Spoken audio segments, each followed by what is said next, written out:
রংপুর ৪ আসন থেকে নির্বাচিত মাননীয় সংসদ সদস্য জনাব আক্তার হোসেনকে তার জরুরি জনগুরুত্ব সম্পন্ন বিষয়ে মনোযোগ আকর্ষণের নোটিশ পড়ার আহ্বান জানাচ্ছি।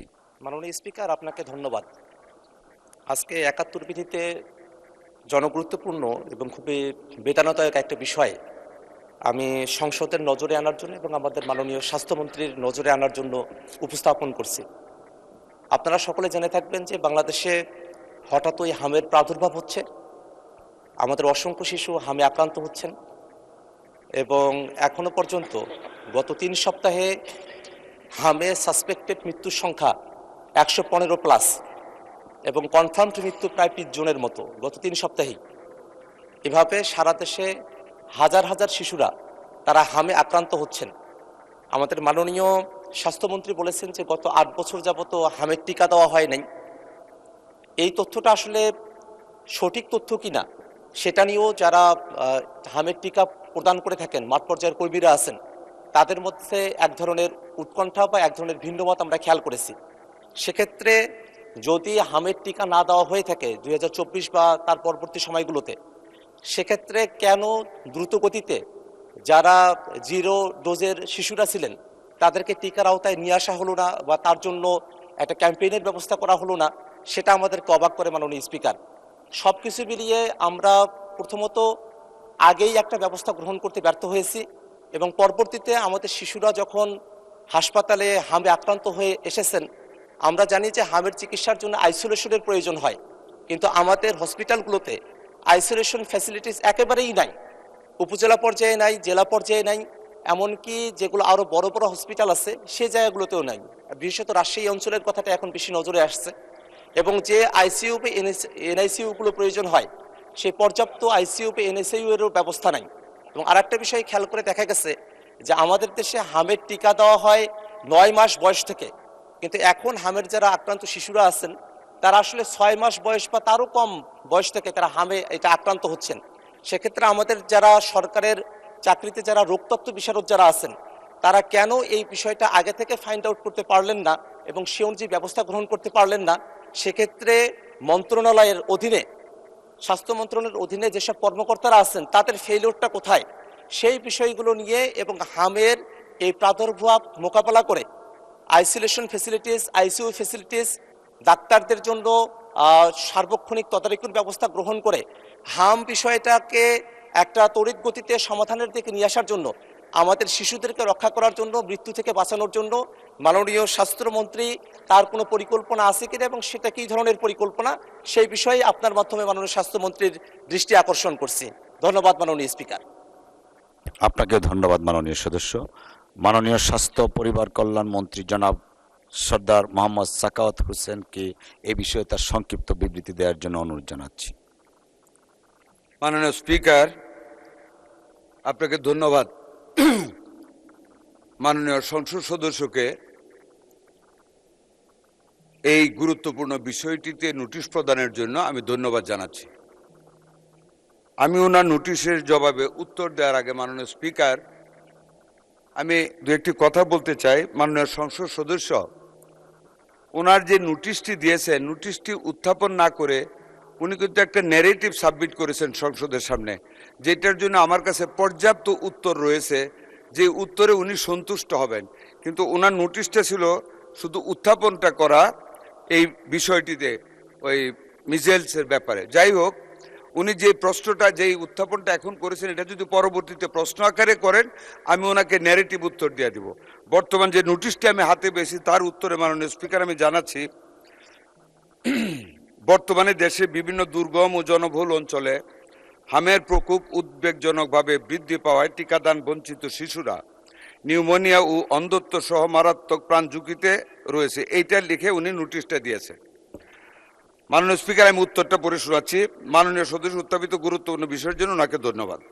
মাননীয় স্পিকার, অতীতের সরকারগুলির সম্পূর্ণ ভুল ব্যবস্থাপনা এবং ব্যর্থতার কারণে, সরকারগুলোর বলতে ফ্যাসিস্ট সরকার এবং জাস্ট ইমিডিয়েট পাস্ট যে গভর্নমেন্ট গিয়েছে ওদেরই মিন করতেছি। মাননীয় স্পিকার, ভুল ব্যবস্থাপনা এবং ব্যর্থতার কারণে বর্তমানে হামের প্রাদুর্ভাব বৃদ্ধি পেয়েছে।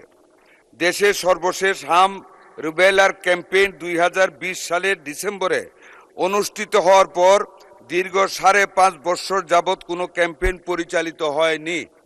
মাননীয় স্পিকার, এখানে আপনাকে জানানোর জন্য বলতে চাই, প্রতি 4 বছর পর হাম রিবেলার এই ক্যাম্পেইনটি হওয়ার কথা ছিল প্রতি 4 বছর পর পর। মাননীয় স্পিকার, সেইটা গত 5.5 বছর যাবৎ হয় নাই, ফলে নিউবর্ন বেবি এবং লেফট আউট বেবিজের সংখ্যা অনেক বৃদ্ধি পেয়েছে, যারা এখন হামে আক্রান্ত হচ্ছে। এছাড়া টিকা ক্রয়, সংগ্রহ ও সরবরাহ ব্যবস্থাপনায় পূর্ববর্তী দুটো সরকারের অদূরদর্শী সিদ্ধান্ত ও দীর্ঘসূত্রিতার ফলে টিকার মজুতে মারাত্মক সংকট তৈরি হয়। এর পরিণতিতে দেশব্যাপী হামের টিকা সহ আরও 6 ধরনের গুরুত্বপূর্ণ টিকার অভাব দেখা দেয়, যার কারণে বহু শিশু নিয়মিত টিকাদান সেবা থেকে বঞ্চিত হয় এবং সংক্রামক রোগে আক্রান্ত হওয়ার উচ্চ ঝুঁকিতে পড়ে, যার ফলাফলে বর্তমান সংকট তৈরি হয়েছে। মাননীয় স্পিকার, নানা প্রতিকূলতা সত্ত্বেও মাননীয় প্রধানমন্ত্রী জনাব তারেক রহমানের গতিশীল নেতৃত্ব, বিচক্ষণতা এবং পরামর্শে আমরা টিকাদান কর্মসূচি জরুরি ভিত্তিতে এগিয়ে আনতে সক্ষম হয়েছি। আমরা গতকাল 5 এপ্রিল থেকে হামের টিকাদান কার্যক্রম শুরু করেছি। প্রথম ধাপে সারা বাংলাদেশের 18টি জেলা এবং 30টি ঝুঁকিপূর্ণ উপজেলায় জরুরি হাম রিবেলা টিকাদান কর্মসূচি শুরু করেছি, যার মধ্যে 5টি স্পটে আমি সহ আমার প্রতিমন্ত্রী সহ আমাদের কর্মকর্তাগণ আমরা সশরীরে হাজির থেকে আমরা সেই কার্যক্রম শুরু করেছি। এই কর্মসূচির আওতায় মাননীয় স্পিকার 6 মাস থেকে 5 বছরের কম বয়সী অর্থাৎ 59 মাস, 1 মাস কম 5 বছর সকল শিশুকে ক্রাশ প্রোগ্রাম হামের টিকা প্রদান করা হচ্ছে। প্রথম ধাপে 12 লক্ষ শিশুকে টিকার আওতায় আনার লক্ষ্য নির্ধারণ করা হয়েছে। মাননীয় স্পিকার, আমি অত্যন্ত আনন্দের সাথে বলতে চাই, আমাদের জন্য এটা একেবারে ফার্স্ট স্টার্ট। আমরা একটা ব্যর্থতা থেকে নিজেদেরকে নিয়োজিত করে মাননীয় প্রধানমন্ত্রীর অত্যন্ত বিচক্ষণ নেতৃত্বে টিকাদান কর্মসূচিটা শুরু করে আমাদের একটা সফলতা গতকাল হয়েছে। আমাদের লক্ষ্যমাত্রা ছিল গতকাল 30টি উপজেলায় ৭৬,০০০ শিশুকে আমরা টিকা দেব। আলহামদুলিল্লাহ মাননীয় স্পিকার, আমরা ৭৩,০০০ শিশু আমাদের এই আওতায় গতকাল টিকা গ্রহণ করেছে, যা ৯৬% অর্জন আমাদের মন্ত্রণালয়ে। আগামী 12 এপ্রিল হতে মাননীয় স্পিকার, ঢাকা উত্তর ও দক্ষিণ সিটি কর্পোরেশন, ময়মনসিংহ এবং বরিশাল সিটি কর্পোরেশন এবং আগামী 3 মে হতে সারা দেশে অবশিষ্ট সিটি কর্পোরেশন ও জেলাগুলিতে আমরা এই জরুরি টিকাদান কর্মসূচি বাস্তবায়ন করব ইনশাআল্লাহ। মাননীয় স্পিকার, টিকাদানের পাশাপাশি আমরা শুধু টিকাদান চালাচ্ছি না, এর পাশাপাশি হামে আক্রান্ত এবং ঝুঁকিতে থাকা শিশুদের ভিটামিন এ ক্যাপসুল খাওয়ানো হচ্ছে গতকাল থেকে। মাননীয় স্পিকার, জরুরি ভিত্তিতে দেশের প্রতিটি জেলায় 6 মাস থেকে 1 বছর পর্যন্ত বয়সী শিশুদের জন্য ভিটামিন এ ক্যাপসুল 1 লক্ষ ইউনিট অর্থাৎ 7,500 পিস এবং 1 বছর 5 বছরের কম বয়সী শিশুদের জন্য 2 লক্ষ ইউনিট 15,000 পিস করে ভিটামিন এ ক্যাপসুল জেলায় বিতরণ করা হচ্ছে, যা আক্রান্ত শিশুদের চিকিৎসায় এই সংকট মোকাবেলার জন্য অত্যন্ত কার্যকর ভূমিকা রাখবে। মাননীয় স্পিকার, ঝুঁকিপূর্ণ শিশুদের জন্য দেশের সকল সরকারি হাসপাতালে আইসোলেশন ওয়ার্ড, যেটা আপনি বলেছেন, আইসোলেশন ওয়ার্ডের ব্যবস্থা করা হয়েছে। আমাদের হাতে মাননীয় স্পিকার, এমন দোয়া করি না যে রুগী বাড়ুক, কিন্তু যতই বাড়ুক না কেন প্রত্যেকটি হাসপাতালে আইসোলেশন ওয়ার্ডের ব্যবস্থা করা হয়েছে। রাজশাহী হাসপাতালে আরও 250 আইসোলেশন বেড ব্যবস্থা করা হচ্ছে। আমাদের যদি কোনো রুগী আসে, দোয়া করেন যাতে না আসে, আমরা প্রস্তুত আছি। আইসিইউ ইউনিট প্রস্তুত আছে, আমাদের ভেন্টিলেটরও প্রস্তুত আছে। শুধু ভেন্টিলেটর না, আমাদের আইসিডিডিআর বেড একজন ডাক্তার তাহমিদ উনি অত্যন্ত স্বল্প খরচে, মাত্র 300 টাকা খরচে নতুন অক্সিজেন ইনফ্লো অ্যান্ড আউটফ্লোর একটা মেশিন সিস্টেম আবিষ্কার করেছে, যেটা দিয়ে যে কোনো হাসপাতালে যে কোনো সময় আমরা যে কোনো হামের রুগীকে এখন অক্সিজেন প্রবাহ দিতে পারি লাঙের ভিতরে। মাননীয় স্পিকার, ঝুঁকিপূর্ণ শিশুদের জন্য দেশের সকল সরকারি হাসপাতালে আইসোলেশন ওয়ার্ড, যেটা আপনি বলেছেন, আইসোলেশন ওয়ার্ডের ব্যবস্থা করা হয়েছে। আমাদের হাতে মাননীয় স্পিকার, এমন দোয়া করি না যে রুগী বাড়ুক, কিন্তু যতই বাড়ুক না কেন প্রত্যেকটি হাসপাতালে আইসোলেশন ওয়ার্ডের ব্যবস্থা করা হয়েছে। রাজশাহী হাসপাতালে আরো 250 আইসোলেশন বেড ব্যবস্থা করা হচ্ছে। আমাদের যদি কোনো রোগী আসে দোয়া করেন যাতে না আসে, আমরা প্রস্তুত আছি। আইসিইউ ইউনিট প্রস্তুত আছে, আমাদের ভেন্টিলেটরও প্রস্তুত আছে। শুধু ভেন্টিলেটর না, আমাদের আইসিডিডিআর বেড একজন ডাক্তার তাহমিদ উনি অত্যন্ত স্বল্প খরচে, মাত্র 300 টাকা খরচে নতুন অক্সিজেন ইনফ্লো অ্যান্ড আউটফ্লোর একটা মেশিন মানে সিস্টেম আবিষ্কার করেছে, যেটা দিয়ে যে কোনো হাসপাতালে যে কোনো সময় আমরা যে কোনো হামের রোগীকে এখন অক্সিজেন প্রবাহ দিতে পারি লাঙের ভিতরে। মাননীয় স্পিকার, স্বাস্থ্যকর্মীদের সক্ষমতা বৃদ্ধির উদ্যোগ নেওয়া হয়েছে। মাঠ পর্যায়ে দায়িত্ব পালনরত সকল স্বাস্থ্যকর্মীদের এই জরুরি অবস্থায় সকল ছুটি বাতিল করা হয়েছে। মাননীয় স্পিকার, ইতিমধ্যে ঝুঁকিপূর্ণ এলাকায় নিবিড় মনিটরিং ও তদারকি বৃদ্ধি করা হচ্ছে। বর্তমান পরিস্থিতিতে জরুরি ভিত্তিতে টিকা ক্রয় কার্যক্রমের উদ্যোগ নেওয়া হয়েছে। এছাড়া উন্নয়ন সহযোগী সংস্থার হু অ্যান্ড ইউনিসেফ ইত্যাদির সাথে সমন্বয় জোরদার করা হয়েছে। আমরা সকল অংশীজনের সঙ্গে সমন্বয়ের মাধ্যমে কাজ করে যাচ্ছি। আজকেও ওয়ার্ল্ড ব্যাংক আমাদের ডাকে সাড়া দিয়ে আমাদের সাথে সকালে মিটিং করেছে। তারা বিভিন্নভাবে এই হামকে মোকাবেলা করার জন্য, এই রিবেলাকে মোকাবেলা করার জন্য আমাদেরকে সহযোগিতার আশ্বাস দিয়েছে। আমরা মন্ত্রণালয় থেকে মাননীয় প্রতিমন্ত্রীকে হেড করে আমরা 5 সদস্য বিশিষ্ট একটা কমিটি ওনাদের সাথে কাজ করার জন্য সচিব আমরা করে দিয়েছি। আরও অনেক গ্র্যান্ট এবং এইডস এই খাতে আমরা পাবো ইনশাল্লাহ। অংশজনের সঙ্গে সমন্বয় আওতায় আসে প্রতিরোধযোগ্য রোগ থেকে সুরক্ষিত থাকে। আমরা বিশ্বাস করি এই সমন্বিত ব্যাপক টিকাদান কর্মসূচির মাধ্যমে অতি দ্রুত হাম সংক্রমণ নিয়ন্ত্রণে আনা সম্ভব হবে।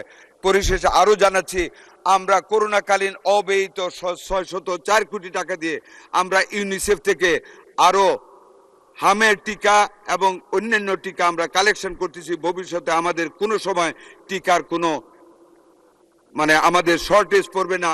আমরা অলওয়েজ আমাদের হাতে টিকাতে আমরা সমৃদ্ধশীল থাকব। ধন্যবাদ মাননীয় স্পিকার আপনাকে। এক্সিলেন্ট, ধন্যবাদ মাননীয় মন্ত্রী। মাননীয় সদস্য জনাব আক্তার হোসেন, আপনি এ বিষয়ে একটি প্রশ্ন করতে পারেন। ধন্যবাদ। ধন্যবাদ মাননীয় স্পিকার, ধন্যবাদ মাননীয় মন্ত্রীকে। টিকাদান কার্যক্রম শুরু করার জন্য আমরা সরকারকে ধন্যবাদ জানাই। পাশাপাশি একটা বিষয় একটু জানা রাখার প্রয়োজন যে মাননীয় মন্ত্রী যেভাবে আইসোলেশন ফেসিলিটিস বাড়ানোর কথা বলছেন বা যেভাবে তিনি আইসিইউ এবং এনআইসিইউ এর কথা বলছেন, মাঠের পরিস্থিতি কিন্তু তেমনটা নয়। আমরা সোশ্যাল মিডিয়াতে এবং বিভিন্ন পত্র পত্রিকা মারফত আমরা জানতে পারছি যে অনেকেই হাসপাতালগুলোতে যাচ্ছেন, কিন্তু যাওয়ার পরে তারা আইসোলেশন ফেসিলিটিস পাচ্ছেন না এবং তারা আইসিইউ ফেসিলিটিসও তারা পাচ্ছেন না। এটা কি সরকারের তরফ থেকে বরাদ্দ করা হচ্ছে, কিন্তু হাসপাতালে যারা আছেন তাদের কোনো গাফিলতি বা হাসপাতাল ম্যানেজমেন্ট বা ব্যবস্থাপনা যেটা আছে তার ত্রুটির কারণে এটা হচ্ছে কিনা সে ব্যাপারে মন্ত্রণালয়ের তরফ থেকে মাননীয় মন্ত্রীকে উদ্যোগ গ্রহণ করার জন্য বলছি। আর একটা বিষয় উনি বলেছেন যে করোনার কালীন একটা বাজেট অতিরিক্ত ছিল, যেটা এখন নিয়ে এসে এখানে কাজে লাগানো হচ্ছে, তার জন্য আমরা ধন্যবাদ জানাই। এই বিষয়ে একটা প্রসঙ্গত বিষয় মনে করিয়ে দেওয়া প্রয়োজন। বাংলাদেশে স্বাস্থ্য খাতে যে পরিমাণে বাজেট বরাদ্দ করা হয় সেই পরিমাণে বাজেট কিন্তু ব্যয় করা হয় না। যেমনটা দেখা গেছে যে 2024-25 অর্থ বছরে স্বাস্থ্য খাতে বাজেট ছিল 41,407 কোটি টাকা, সেখানে সংশোধিত বাজেট হয়েছিল 29,782 কোটি টাকা, অর্থাৎ 11,000 কোটি টাকা কিন্তু অব্যবহৃত থেকে গেছে। আবার অপারেশনাল যে বাজেট ছিল সেটা ছিল 19,973 কোটি টাকা এবং সেটা খরচ হয়েছে সংশোধিত আকারে এসেছে 13,603 কোটি টাকা, অর্থাৎ সেখানেও প্রায় 6,000 কোটি টাকা কিন্তু অব্যবহৃত থেকে গেছে। আমাদের মোট বাজেটের মাত্র 5% স্বাস্থ্য খাতে বরাদ্দ করা হয়, জিডিপির যেটা 1%-রও কম, এবং আমাদের আসলে আউট অফ দ্য পকেট, পিপলের পকেট থেকেই প্রায় 70% স্বাস্থ্য খাতে তাদেরকে খরচ করতে হয়। সে ব্যাপারে সামনে বাজেটও আসছে, সেই বাজেটের সময়টাতে এই স্বাস্থ্য খাতে বাজেট বরাদ্দ করা হবে কিনা, এবং যে বাজেট বরাদ্দ করা হয় তার 25% যে অব্যবহৃত থেকে যায় সেই 25% অব্যবহৃত না থেকে আরও বাজেট বৃদ্ধি করে স্বাস্থ্য খাতে আইসোলেশন ফেসিলিটিস, আইসিইউ ফেসিলিটিস এবং অন্যান্য যেসব যন্ত্রপাতিগুলো প্রয়োজন রয়েছে সেগুলোর মজুদের জন্য কোনো ব্যবস্থা গ্রহণ করা হবে কিনা আপনার মাধ্যমে মাননীয় স্বাস্থ্যমন্ত্রীর দৃষ্টি আকর্ষণ করছে মাননীয় স্পিকার। ধন্যবাদ মাননীয় সদস্য। মাননীয় স্বাস্থ্যমন্ত্রী। প্লেন্টি অফ কোয়েশ্চেন্স মাননীয় স্পিকার। নাম্বার 1 যেটা উনি বলেছেন মিডিয়াতে এবং উনি যা জানেন, আমি যা বক্তব্য রেখেছি সরেজমিনে সেটা পাচ্ছেন না। মাননীয় সংসদ সদস্য, ভালো কাজ আদায় করতে হলে মানুষের উপর কিছু প্রেশার রাখা হয়। আমার মনে হয় মিডিয়া আমাদেরকে ওই প্রেশারটাই রাখছে। আমাদের একটা হসপিটাল আইসোলেশন ওয়ার্ডের কোনো ঘাটতি নেই। আপনাকে আমি অনুরোধ করব, আপনি আমার সাথে কালকে চলেন, কোনটায় দেখবেন প্রত্যেকখানে আমাদের ব্যবস্থা করে রাখা হয়েছে মিজেলস রোগের জন্য। এবং ভেন্টিলেটর আমাদের মন্ত্রণালয়ের রেডিয়াসে যখন যেখানে প্রয়োজন আমরা ভেন্টিলেটরও দিয়ে যাচ্ছি। কাজে এই ব্যাপার আপনাকে আমি নিশ্চিত করতে পারি ইনশাল্লাহ আমাদের আইসোলেশন অভাব। আপনি রাজশাহীতে খবর নেন, ওইখানেও আমরা গতকাল আলাপ করেছি, আমাদের সব কিছু রেডি আছে। দুই নম্বর যেটা বলেছেন আইসিউর কথা, দেখেন আইসিইউ ইচ্ছা করলে এখনই করা যায় না। আইসিইউ আমাদের প্রত্যেকটা জায়গায় এই মিজেলস আসার পরে আমরা করেছি। এমনকি আপনাকে বলি 18 ঘন্টায় আইসিইউ ওয়ার্ড আমরা চালু করেছি ইনফেকশাস ডিজিজ সেন্টারে। যখন একটা রোগী মারা গেল মধ্যরাতে, সেখানে আমি, আমার সচিব, আমাদের ডিজি আমরা গিয়েছি। মাননীয় প্রধানমন্ত্রী তদারকি করেছেন, আমরা সেখানে গিয়েছি। মাননীয় প্রধানমন্ত্রী আমাকে বলেছেন, প্রথম আমি শুনি না, আই হার্ড ফ্রম হিম যে একজন রোগী মারা গেছে। কাজে ধন্যবাদ মাননীয় প্রধানমন্ত্রীকে ওনার বিচক্ষণতার জন্য। ওখানে গিয়েছি, ওই একটা আইসিইউ ইউনিট যেটা ক্লোজড ছিল, after the closure of the project of world bank, that ICU had been closed by World Health Organization. আমরা 18 ঘন্টার ভিতরে ওই আইসিইউ খুলেছি, আমরা অ্যাটাচমেন্টে ডাক্তার দিয়েছি, আমরা নার্স দিয়েছি, আয়া দিয়েছি, অ্যানেস্থেশিয়ার লোক দিয়েছি এবং পরিপূর্ণভাবে চালু করেছি। আপনি জানেন রাজশাহীর কথা, 11 দিনে 33টা বেবি মারা গিয়েছিল। আমরা খবর পাওয়ার পরের দিনের ভিতরে আমরা ভেন্টিলেটর দিয়েছি, আমাদের সচিব ডিজি সবাই গিয়েছে, আমরা সার্বক্ষণিক যোগাযোগ রেখে ওইটা আমরা মানে আইসিইউ ইউনিট খুলে আমরা একদম ফুললি ফার্নিশড করেছি। আমাদের রোগী এখন একটা আল্লাহর রহমত কোনো ক্যাজুয়ালিটিস নেই। আরেকটা যেটা বাজেটের কথা বলেছেন, এখনও তো আমরা বাজেট দেইনি মাননীয় সংসদ সদস্য। Wait and see what we give, what we spend. Inshallah, transparently, honestly, sincerely, whatever the budget shall be granted by our Honorable Prime Minister and this House, we must spend it on the real grounds of necessity of the health. ধন্যবাদ আপনাকে। ধন্যবাদ মাননীয় মন্ত্রী।